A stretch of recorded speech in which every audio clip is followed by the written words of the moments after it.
1978 میں 11 جون کو ایک طالب علم نے ایک تحریک کی بنیاد رکھی، آل مہاجر اسٹوڈنٹ آرگنائزیشن یعنی APMSO۔ وہ مہاجروں کے اوپر ہونے والے مظالم جو کہ 1947 سے مہاجروں کے سب سے پہلے قائد اعظم کا قتل ہوا، لیاقت علی خان کا قتل ہوا، محترمہ فاطمہ جناح کا قتل ہوا، مشرقی پاکستان جنہوں کا ہاتھ پکڑ کے ہم لوگ پاکستان بنایا تھا وہ ہم سے الگ ہو گئے، تو یہ تمام مظالم کی جو اور پھر 303 مہاجر بیروکریٹس کو یک جنبش قلم فوج نے نکال دیا۔ مطلب وہ مہاجروں کو یہ سمجھتے تھے کہ پہلے بنگلہ دیشیوں کو، مہاجروں کو دونوں کو سمجھتے تھے کہ یہ دونوں مل کر ہر جگہ آواز اٹھاتے ہیں۔ محترمہ فاطمہ جناح پہ کے لیے جب جنرل ایوب ان کے خلاف جو ان کو الیکشن لڑا جا رہا تھا تو یہ نجیب جو تھے مشرقی پاکستان والے اور مہاجرین، انہوں نے مل کے ان لوگوں کو شکست دی تھی، فاطمہ جناح کو جتوایا تھا۔ یہ تو انہوں نے چال بازیاں کر کے ان کو غلط الیکشن کا رزلٹ بدل دیا تھا جس طریقے سے۔ اور پھر 1951 میں جو الیکشن ہوا اس میں ہماری مردم شماری مہاجر نام سے کی گئی، تو یہ نام ہم نے اپنا ایز اے قوم رکھ لیا بھائی، ہم نے کہ ہم ہجرت کر آئے ہیں، اتنی ساری بڑی کمیونٹی ہے، یہ ایک قوم بن گئی ہے۔ تو اس قوم پہ جو مظالم ہو رہے تھے،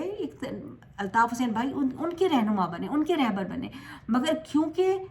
وہ تمام لوگوں کو ایک ساتھ جوڑ لیتے تھے، ان کے نام کی وجہ سے تمام مہاجر اکٹھا ہو جاتے تھے،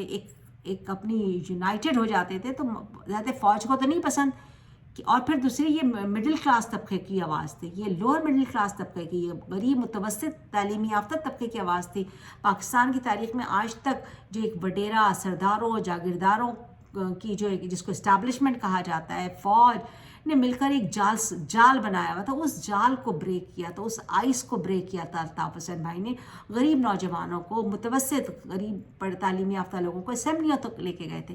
تو فوج کو یہ بات ہضم نہیں ہوئی اور جھوٹے الزامات لگا کے کبھی کوئی آپریشن مہاجروں پہ، کبھی کوئی آپریشن، اور آخرکار اس پوری پارٹی کو، اس پوری تحریک کو ریزہ کر دیا، اس کے مختلف حصے بکرے بنا دیے۔ مگر آج بھی میں تمام مہاجروں سے کہتی ہوں کہ ہم سب کو اب تو سب کچھ پتہ چل گیا ہے، پاکستان کی فوج کی تمام شکل ہم کو سامنے آ گئی ہے کہ پاکستان کی فوج نے ہی پوری مہاجروں کی اس تحریک کو توڑ دیا ہے۔ تو الطاف حسین بھائی پہ جتنے پہلے بھی مقدمات بنے، وہ مقدمات کس طریقے سے جو پاکستان کی فوج اور حکومتوں نے اس پہ پورے پاکستان کا پیسہ لگایا، مگر اس سے اللہ تعالیٰ نے ان کو سرخرو کیا۔ میری دعا ہے اور میں چاہتی ہوں کہ تمام مہاجر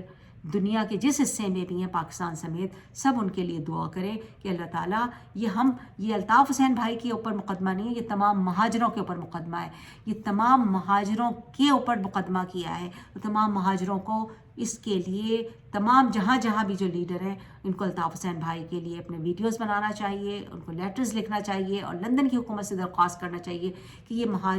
مہاجروں کے جو مظالم ہو رہے ہیں یہ اسی سلسلے کی ایک کڑی ہے۔ الطاف حسین بھائی پہ غلط جھوٹے الزامات لگاتے ہیں پاکستان کی فوج نے کتنے لوگوں کو مارا، کتنے لوگوں کو باہر مروایا، اپنے لوگوں کو پیسے دے کے، ساری چیزیں اب دنیا کے سامنے عیاں ہو چکی ہے۔ تو میں درخواست کرتی ہوں لندن کے انصاف کی جو سسٹم ہے اس پہ مجھے یقین ہے کہ وہ الطاف حسین بھائی کو باعزت بری کر دیں گے، اور آپ سب لوگوں سے بھی میں درخواست کرتی ہوں کہ الطاف حسین بھائی کے لیے دعا کریں۔ انہوں نے اپنی مہاجر قوم کے لیے جدوجہد شروع کی، چاہے اب جو وہ جدوجہد مظلوم سندھیوں کے ساتھ مل کے وہ یہ سمجھتے ہیں کہ ہمیں آواز اٹھانا چاہیے، کیونکہ پاکستان کی جو پیپلز پارٹی ہے اور پاکستان کی فوج ہے وہ ایک ساتھ مل کر پورے ملک پر اجارہ داری کر رہے ہیں اور پورے ملک کا پیسہ یہ دونوں مل کے کھا رہے ہیں۔ تو میں یہ سمجھتی ہوں کہ ہم سب کو دعا کرنا چاہیے کہ قائد تحریک الطاف حسین بھائی باعزت بری ہوں۔ یہ جو 31 جنوری کو ان کے مقدمات کا سلسلہ شروع ہو رہا ہے، یہ 1 ہفتے تک چلے گا اور 1 ہفتے میں فیصلہ آ جائے گا، اور آپ سب سے بھی میں دعا کی درخواست کرتی ہوں کہ الطاف حسین بھائی کو صحت یابی ملے اور وہ اپنے یہ جو جھوٹا مقدمہ ان پہ قائم کروایا پاکستان کی فوج نے، اس سے باعزت بری ہوں، اور اپنے جو بھی ان کا سلسلہ ہے، جو ان کا مشن ہے، وہ اس کو اپنے ہاتھ سے پائے تکمیل تک پہنچائے، اور اپنی قوم کے لیے، سندھی قوم کے لیے جو بھی انہوں نے ان کی منزل ہے وہ اپنی زندگی میں اس منزل کو دیکھیں۔ Thank you very much.